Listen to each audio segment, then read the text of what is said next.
You're listening to the Whole Church Podcast, a proud member of the Anazal Podcast Network. Our efforts to educate and unite the church are made possible thanks to our sponsors on Patreon, Captivate, and Apple Podcast. You could join them on one of those networks, or you can support the show by making a one-time tip on our Captivate website down below in the show's description. Matthew 6, 24 through 26 in the Christian Standard Bible. No one can serve two masters, since either he will hate one and love the other, or he will be devoted to one and despise the other. You cannot serve both God and money. Therefore I tell you, don't worry about your life, what you will eat or what you will drink, or about your body, what you will wear. Isn't life more than food and the body more than clothing? Consider the birds of the sky. They don't sow or reap or gather into barns, yet your heavenly Father feeds them. Aren't you worth more than they? Can any of you add 1 moment to his lifespan by worrying? And why do you worry about clothes? Here, Jesus is giving words of wisdom to a whole crowd of people. He's confronting the anxiety of the people and how we approach our basic needs, money, food, clothes, that kind of stuff. TJ, Blackwell, how do you think this pericope about financial stress can speak to our other areas in life today that we might be worried about? What's next? I think it's good, just a good passage to keep in mind when, you are worrying about things like, oh, my clothes are old, my car is old. If they work, you're all right. God's going to take care of you. And if your clothes fail, you didn't need them that much. That's what I believe. You didn't need clothes, or you didn't need your clothes that you had? Those ones specifically. Yeah, okay. That checks out.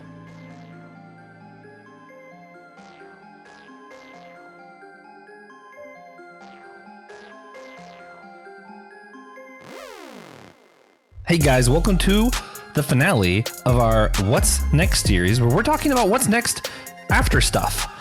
We did a lot of things. We did what's next after marriage, after divorce, after just getting back to normal, after going to church in the first place, getting saved, deconstruction, all kinds of stuff. And today we're wrapping it up. We're looking back at our series and thinking, how did that go and what's next after what's next? Yeah, gonna be a fun one. It's just me and TJ for this. TJ. Sometimes it's like when you go to church and you're just like you talk about Jesus and you're like, everybody knows him. If you're on the podcast, you just talk about TJ and assume everybody knows him. As you should. I've heard that. If they don't know him, you have no business listening to podcasts. Yeah, that is. Thank you. I've come into this role, I'd like to say gracefully, but I do think you should, if you're listening to us already, check out the Anazal Ministries podcast network website. Shows like ours, shows not at all like ours, shows that are just ran by people that we knows.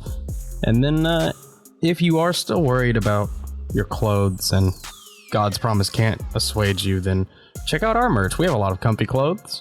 They last a good long while, and we like to wear them. So that was either the best or worst transition / marketing ploy I've ever heard. I don't know which, but it was one. It's both. It was seamless. That's for sure. Unlike our shirts, I don't think they're seamless. I have a seam. Okay. Yeah. All right. Anyway, TJ. Everyone knows. And everyone has been waiting for anticipation. The real reason for the season. The reason for the series. Everyone's been waiting to hear TJ finish the silly story. We've been doing the same silly story this whole series. Instead of a silly question, we always do the holy sacrament of silliness that brings everyone together in perfect unity, as silliness does. And for the series, instead of a question, we've been doing a story. I went first. Our guest went next. And now we'll ask TJ to finish his own story. Once upon a time, TJ was playing ping pong against a sea turtle on board a steam engine train when he, or should I say when you, down 2 points in the last set of the game, I realized that the turtle has adapted at this point. It had been a long, hard battle. We're doing the best of 7. And all I had to do at this point was adapt again. The turtle had switched to a much more aggressive, overhand, topspin, slam playstyle. And I realized instead of being tricky, going for my banana flicks, the strawberry flicks, just trying to get the ball off the table and take advantage of the sea turtle with this deceptively fast flippers. That thing can move. I realized I had to go back to the basics and go back to just simple push block, put the ball on the table, and grind it out. And after a long, hard-fought match, the turtle and I shook hands, and the steam engine took us straight to where we were going the entire time, which is the brand new Freddy's Steak Burgers with the train station. It was a good dinner. And wait, so did you win? To clarify? Yeah, I won. Okay. Also, I just... not only was that incredible, and I think the most... of all the answers, I feel like that's the one that actually most finished the prompt. I think most of our answers just decided to ignore the prompt and tell some other story, myself included. Yeah, I do think that's exactly what happened every time. Yeah, you actually finished the prompt. Yeah, I was there. Yeah, hats off to you. Glad you won. Glad the turtle did not take over the podcast, as some of these stories alleged. And the Freddy's was good, you know? I do love Freddy's. Yeah. Yeah, I took a train to get to a Freddy's one time. Oh, wait, for real? Like, for real? No. Or like, okay. Also, just as like as an aside, like a stupid aside, you know how Florida State really sucks this year? Mm-hmm. Well, I turned on ESPN to watch Florida State, knowing that I was in for misery the other day. A tennis match was on.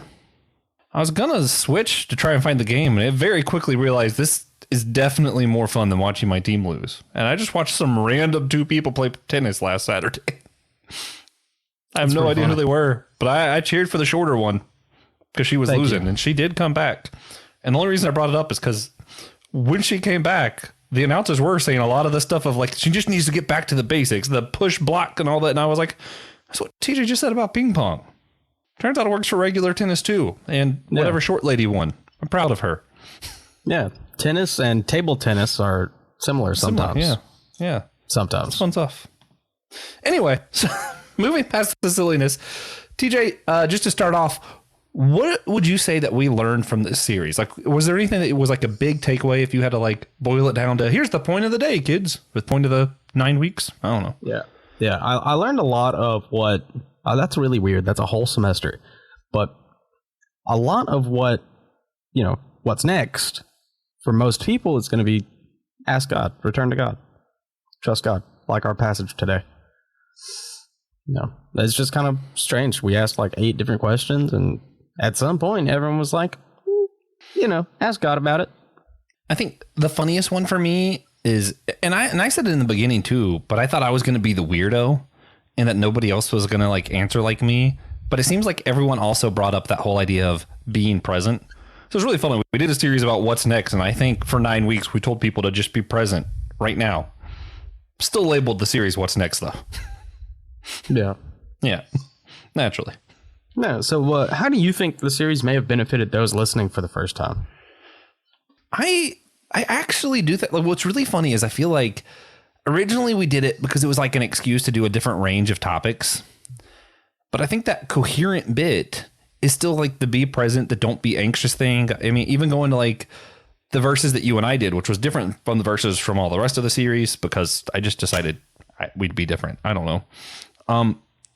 But like the beginning, and I was doing Ecclesiastes and how there's a day for all things. It isn't about how sometimes there's good days, sometimes there's bad days. It's about how in all of the days we need to learn to be present. And then today's you're talking about not worrying about our food and clothing because God's got you. And all throughout the series is like, whether it's divorce, marriage, whatever, God is with you right now. So I feel like if anything, maybe to quit people to be less nervous about the future. Oh, what do you think? No, I agree. Cool. Yeah, that's just how I live, ever since I got shingles. Yeah. This series really is helping teach people to be more like TJ. Yeah. Yeah, that's the goal. Yeah, everyone's going to be more like TJ. They just might not be as good at podcasting, but... Yeah, it's part of the assimilation process. Yeah. The next series is how to podcast like TJ. We're just going to get real explicit with it. Extremely. Yeah. So what's next? We did start as a joke, and we were running out of ideas. We've been doing the show for a while, and we joked that we should just start asking guests what we should do. And we've talked to a bunch of church leaders from a lot of different traditions and ethnic backgrounds. We've spoken to people from all over the world. We've done series already on church offices, worship styles, all kinds of things. But hopefully over the past 9 weeks, we've gotten to a place where we can come up with our own ideas again. So Josh, what do you think we should do next? So I'm going to answer this two ways. One way is, of all of the guests, I liked a lot of the recommendations. I actually wrote a lot of them down, and we'll probably be doing some of those series because we had some really good ones. Particularly, I loved Brandon Knight's idea of picking books from other traditions and having someone on from a tradition that is not the tradition of the book writer. So like a book from Martin Luther, and literally anyone who's not Lutheran joins us to talk about it. I think that series would be kind of fun. The other one was Trip Fuller. When he was on, he was like, he just get really controversial, and he wanted us to, because you weren't there for that episode and you don't listen to podcasts, so I have to tell you. But his idea was to get a bunch of people on and basically question them about why their job is necessary. Of like, yeah, get someone on who's in charge of a denomination, be like, are denominations really necessary? And just like really drill into that. Yeah. It'd be fun. We start with Trip Fuller and ask him, is theology beer camp really necessary? That's a good idea. Yeah, that'd be funny. But I actually do know what series is next. I've already started planning it. It's in like March. Turns out being the host of the podcast allows you to do that, or being the co-host. What? Usually the way planning works is I prepare, I think, I pray, and then I plead. I make my case before the great TJ and say, can we do this next? And there's been a couple times where he said, Josh, I don't think that series is about church unity. But one he approved. I don't know what it's called. For now, I'm calling it the Whole Church Job Fair. We're going to be doing a few different people who are not pastors, aren't professors of Christian colleges, but are normal people who go to church. And we're going to be asking them how these big theological arguments we're having, if they're actually relevant to living Christian life on regular day-to-day basis. Yeah. And I'm excited for that one. Yeah. Yeah, that one does sound good. I think we're going to have both of our dads on that series. Or at least my dad and someone you're related to that does welding, hopefully, because I just wrote down Blackwell that does welding. Okay. I'll get one of them. That's the part of the planning stage we're in now, where my notes say Blackwell that does welding. I don't know. Ask Justin if he knows someone in the medical field. Yeah. That's the kind of stage I'm planning at. Yeah. All right. Good stuff. Most of my relatives do weld or have welded, so. Yeah. Doesn't really limit my choices very much. That's funny. Just who do you most feel like talking to on a podcast about theology? Probably my grandpa. Oh, that does sound fun. Also, I'm in between my mom or Nick Polk for educator, talking about the education field. Either or. This is a discussion for some other time. Yeah. Yeah. But it's going to be fun. Yeah. Yeah, it is. I mean, it's about what's next, you know. So, another thing we've been doing with every guest, we play First Thoughts. I went first for First Thoughts, which is rather fitting, I believe. But, Josh, I need you to pick a number between 1 and 26, or you can answer all of them. 25. All right. I'm going to give you exactly that many words in a random order from the list for you to share with us your first thoughts. Are you ready? Oh, of course. All right. Eucharist. I don't know why, but pretzel bagel. Thanksgiving. Not even on the list. That's just, that was my first thought. It just snuck in there and I said it out loud. Beowulf. Clifford the Big Red Dog. I don't know, man. Well, for some reason, my brain's just flipping through people I know's face whose name is Aaron. This is the wonders of my mind. I'm looking at a book called Midnight's Furies, trying to remember whether or not that's a Muslim writer or not. I can't remember. Dragon. The Hobbit. Artist. I can't remember his name. Kevin Max. Animation. Right now I'm thinking of the Animaniacs. Banana. Oh, my dad and how much he enjoys the Minions. Marvel. Weirdly enough, my first thought was the Psalms. Okay. Imago Dei. I just wanted to laugh because I just sounded like you know, just to me, Imago Dei just sounds funny. That's my first thought is, wow, that's a funny sounding word. I agree. Bassett. I'm thinking about My Dog and Fox and the Hound. Trumpet. I used to play trumpet. Loser. Hanukkah. What's it? Adam Sandler's Hanukkah special? 8 Crazy Nights. I don't remember the name. Or Yeah. you talking about another thing? No, that's what I was thinking of. Okay, politics. What's our governor? I'm trying to I see her face right now, Nikki Haley. I just saw Nikki Haley's face. That's all. Gross. Jack. Sparrow. Money. The general idea of sadness. Bible.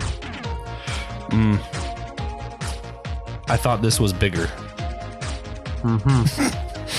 All right. Panda. I don't like Panda Express. Hater. Atonement. Christ is greater than our explanations of him. God.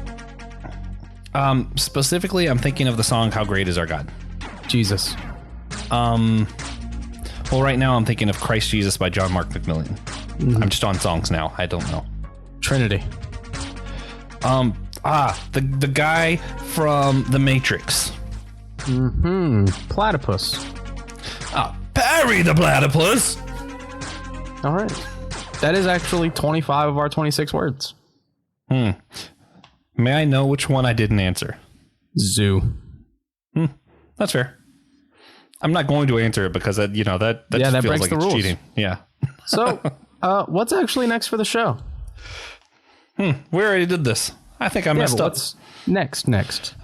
Before we get to the next series, what's actually next? Well, we're about to go to Theology Beer Camp. Some point in the spring, we might upload an episode that we were a part of to there. We might only have those on Systematic Ecology. I'm unsure. But you will be doing, this is funny, I won't be present, but TJ will be doing an episode of this show with Trip Fuller and Josh Patterson reviewing Theology Beer Camp. We also have coming up, Dr. Thomas Ward is going to be coming back, and I forget me and him are going to be discussing uniformity, unity, that kind of stuff, because we always bring it up and never just did a full episode on it. So we're just going to do that. I'm trying to remember the guy's name right now. He's a big Doctor Who fan, and he wrote a book on the Book of John. No, he wrote a book on the John the Baptist. So we're going to do an episode about John the Baptist for Christmas time. Eric Nevins will be back as always during Christmas time to talk about the state of the podcast union.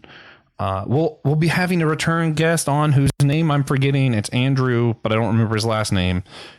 We didn't do it last year, but the last few years before then, we had him on to talk about missions. He's part of the that organization that talks about how many Christians are persecuted around the world. Yeah, he'll be on in November. We got a few other big episodes in January planned. We got a big one. I'm really excited. I think the one I'm most excited for as far as like regular episodes coming up, we will be having on a lady who is part of the Porter's Gate Collective, which is a music group that has writers from all the different churches come together, from Catholic Church, Methodist Church, Presbyterian Church, all come together to write lyrics to songs that any church could sing in their worship thing. So it is a church unity worship initiative. So right up our alley. We'll also be using one of their songs for our next series. And the writer we're having on is a Catholic writer. We're going to talk to her about what it's like to try to write theological lyrics with Protestants who disagree with her on a lot, and being that voice that says, yeah, we couldn't do that at a Catholic church. Yeah. Do you have any that you're excited about? I feel like you just kind of show up on, you just let me play stuff except for the series. We talk about the series and other stuff. You're just like, whatever, I'll show up Tuesday. Yeah, I trust Josh. That's scary. Are there any ideas that you wish that we would do more in the future of, though? I do sometimes think about, like breaking down more denominations. for our listeners. It's been a while since we've done that. Yeah. We should find someone who like really leans into like Anabaptist kind of theology. That'd be fun. Stuff like that. So one thing you're really good at is not worrying about what's next. You're, for me, you're like, or at least you come off as like kind of like a go with the flow. And you even kind of say it. You're like, I figure out what happens. You kind of say stuff like that pretty regularly. How do you think other people can learn to just not stress as much about what's next? I think you just got to give it up. All that I can tell you is that you can't control what's going to happen to you. You can only control what you're going to do about it. There's no point in worrying about it before then, because you're just going to think about it too much. It's going to prevent you from actually being able to do something about it when it happens. Now, I'm not saying don't be prepared, but being prepared for something and worrying about something aren't the same thing. Yeah. It's a weird like place for humans. Or like we have this like the biological like clicks of urgency, and like we stress out because like that's that fight or flight thing. But a lot of the stuff we stress out today about aren't stuff you could do anything about immediately. It's like the money in your bank account. That's not really a fight or flight response. Really isn't what you need, but it's the only thing we've evolved to be able to do. So you just have that anxiety and nothing to use it towards. Yep. Yeah. What do people do about that? Like they have that like fight or flight, like it's a biological, like that's just who we are. I mean, they can't just stop being human. You got to tell your body to calm down. It's like watch, pray, die to yourself. Theology words. It's like that. I feel like it's come up pretty recently, but the way to cure hiccups, where you just remind your body that you're not a fish. Wait a minute. What? Yeah, it's kind of funny. I need to know more. Well, some people think that we hiccup because our body is trying to use gills that we used to have. And if you tell your body you're not a fish and you don't need to do that, they'll stop. That's funny. I don't know if it's accurate, but it's just a funny idea. At the very least, it might make you laugh, which also might make you stop hiccuping. Yeah. If you believe it's true, it'll be true. One of those things. Those are fun. So, we mentioned it earlier, and I think it also applies to these situations that like being present is the answer for a lot of this stuff. And I also think that probably helps in these situations where like you have this fight or flight because your bank account's too low and you're not sure how you're going to pay your bills. And it's like, what's happening right now? What are you missing in this moment? Because the reality is your bank account is low. That might be stuff in the past that contributed to it. The bills coming up are in the future. What can you do right now to prepare yourself for the future is a good question. But I still think it's really about learning to be more present, because that anxiety is not doing you any good right now. You're just feeling anxious and making your body ill. Do you have any ideas how people can kind of practice presence or like just being present? Well, other than taking control of your own agency and being like, let me focus on what I'm doing right now. Can I redirect this energy somewhere? There's something I can do with this, other than, flat out stopping your own anxiety, which is not how that works. But it's hard to do.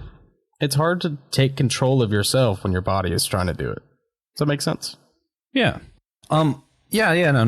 I like that. The one thing I think that helps do what you were just saying, and some Christians get weird about it, so you can word it differently if it makes you feel better. But I think meditation, and there's several different forms of meditation that are really helpful. But one, if you're specifically trying to work on being more present,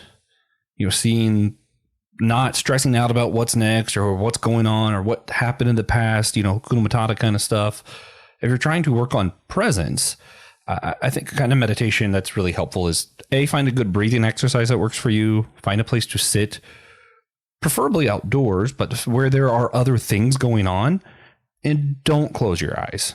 Observe what is around you.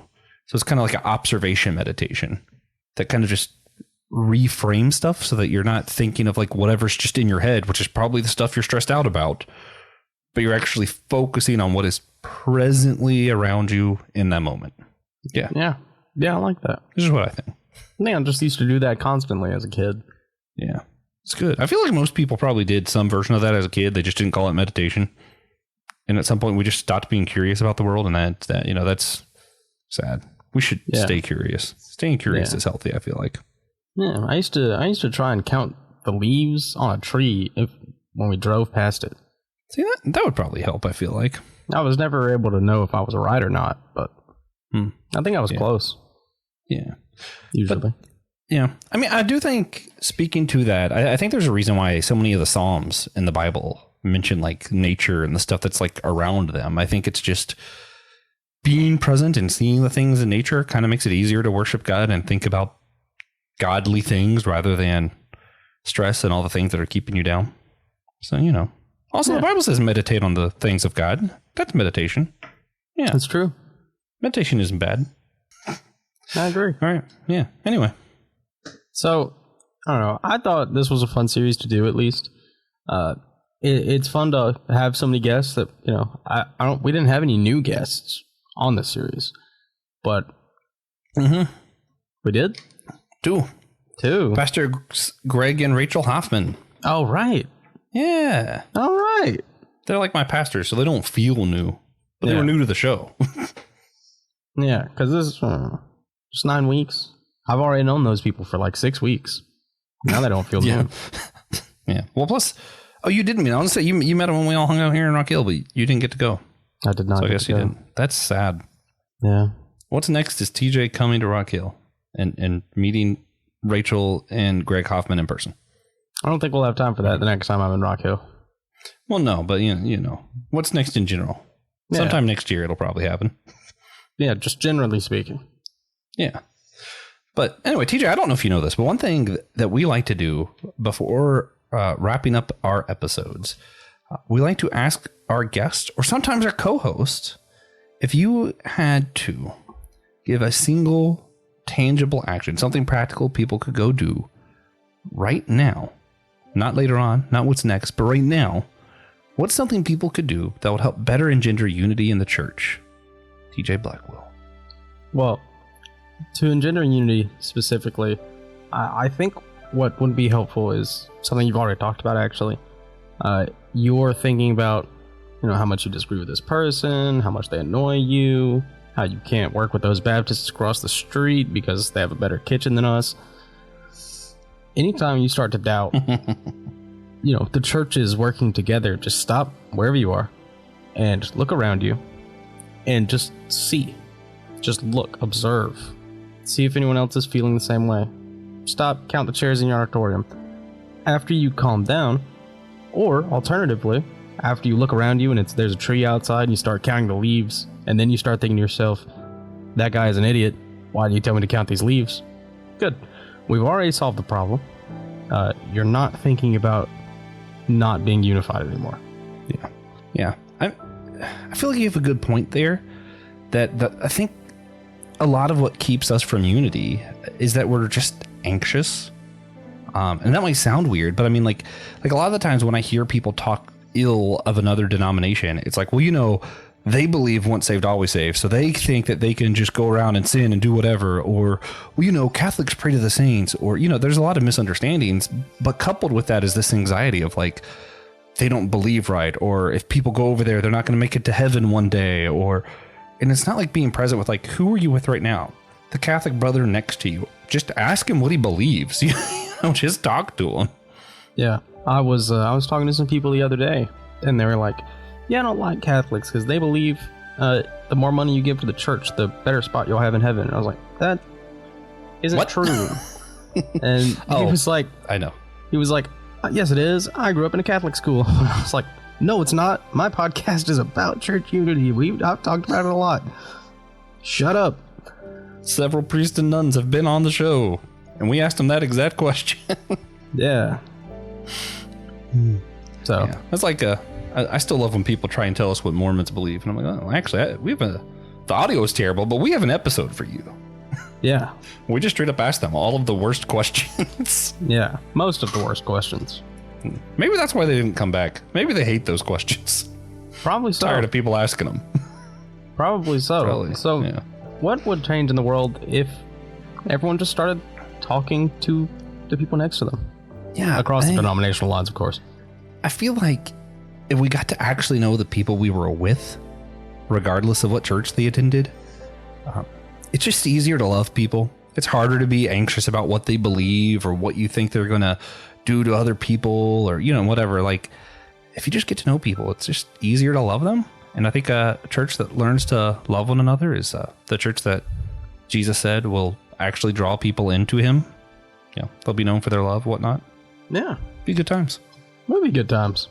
I think so too.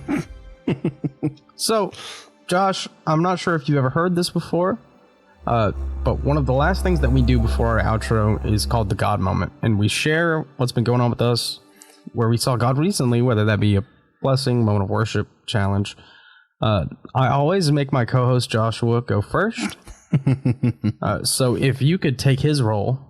Oh, yeah, I could do that. Mm-hmm. No, there's just so many ways I could answer this question. And so some are your more traditional ways, actually. I've been listening to a lot of Christian music lately because of the other podcast that we sort of a part of. But today, I'm sitting there. I get to eat lunch with my wife sometimes when I have the day off and it's a weekday. She comes home. We have lunch together.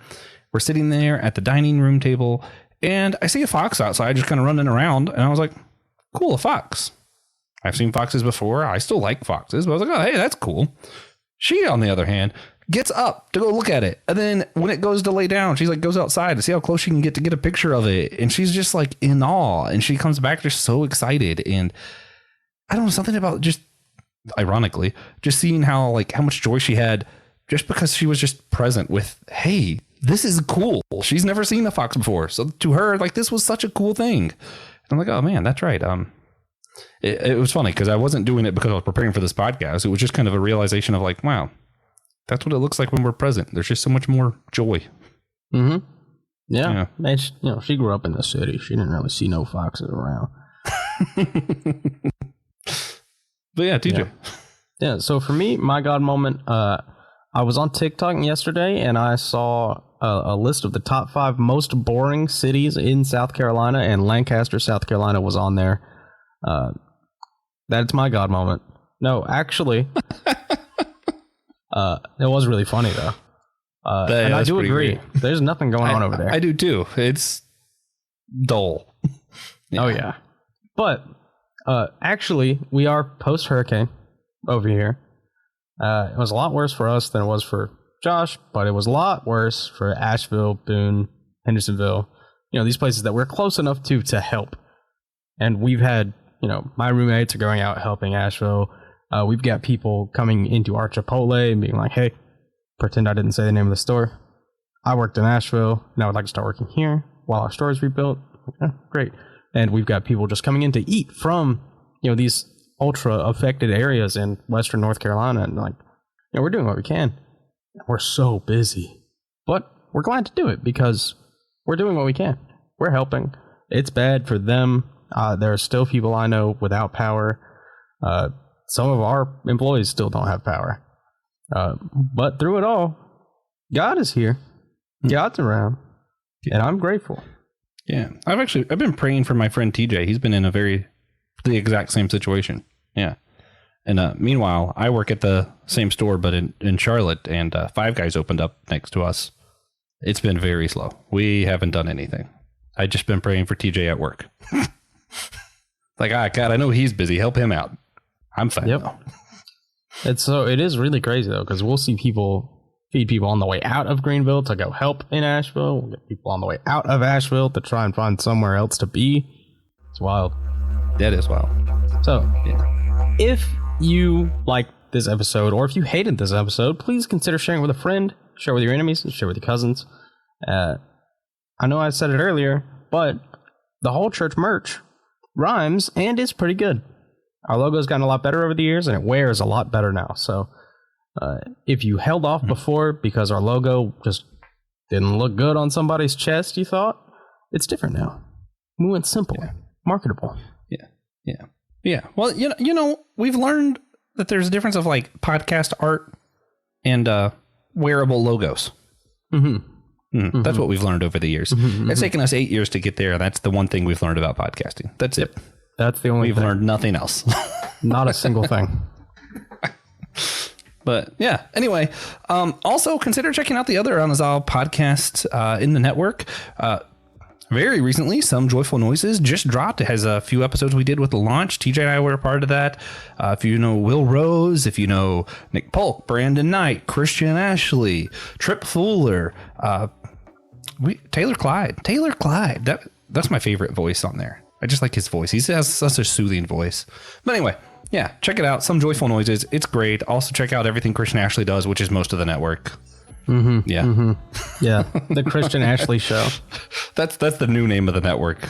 That's what's next. Rebranding. That's what's next. We'll just have Christian Ashley's face as the new whole church icon. Mm-hmm. Get ready for the t-shirt. It's gonna be the top of his head. And then yeah, of course. CAN. Yeah. So exactly. We hope you enjoyed it. Next week we're gonna have a special crossover episode with our other pod. Oh, we're not. This is old, isn't it? Yeah, I forgot to tell people because of the hurricane that TJ mentioned, TJ had some recording issues. He didn't have Wi-Fi, so we weren't able to do what we were going to do for our bonus to the series episode next week. So instead, we'll have an actual week off, and then we'll go back to some normal episodes. Yeah. Then we're going to be doing an All Saints Day special with Pastor Will Rose and Pastor Shana Watson. After that, I'm going to be doing a recap of Theology Beer Camp, like Josh said earlier, with Trip Fuller and Josh Patterson. And finally, at the end of season 1, Francis Chan will be on the show. Whoa! He doesn't know yet, though, does he? Yeah, hopefully not. Yeah, I say someone should tell him, but I feel like at this point, if he does come on and we end season 1, we'll forget, and then we'll keep saying it at the end, and it'll just be awkward. No, I feel like we might need to keep the bit going. It's going to be a pretty easy transition from Francis Chan to Pope Francis. Yeah, okay, I guess we can go ahead and do it then. Yeah. All right, Chan, go ahead, join the link. Yeah, right now. That's what's next.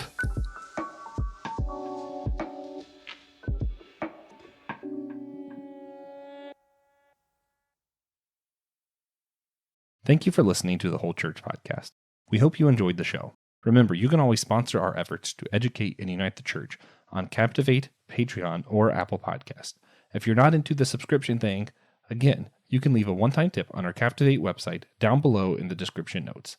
Thank you again, and please come back next week.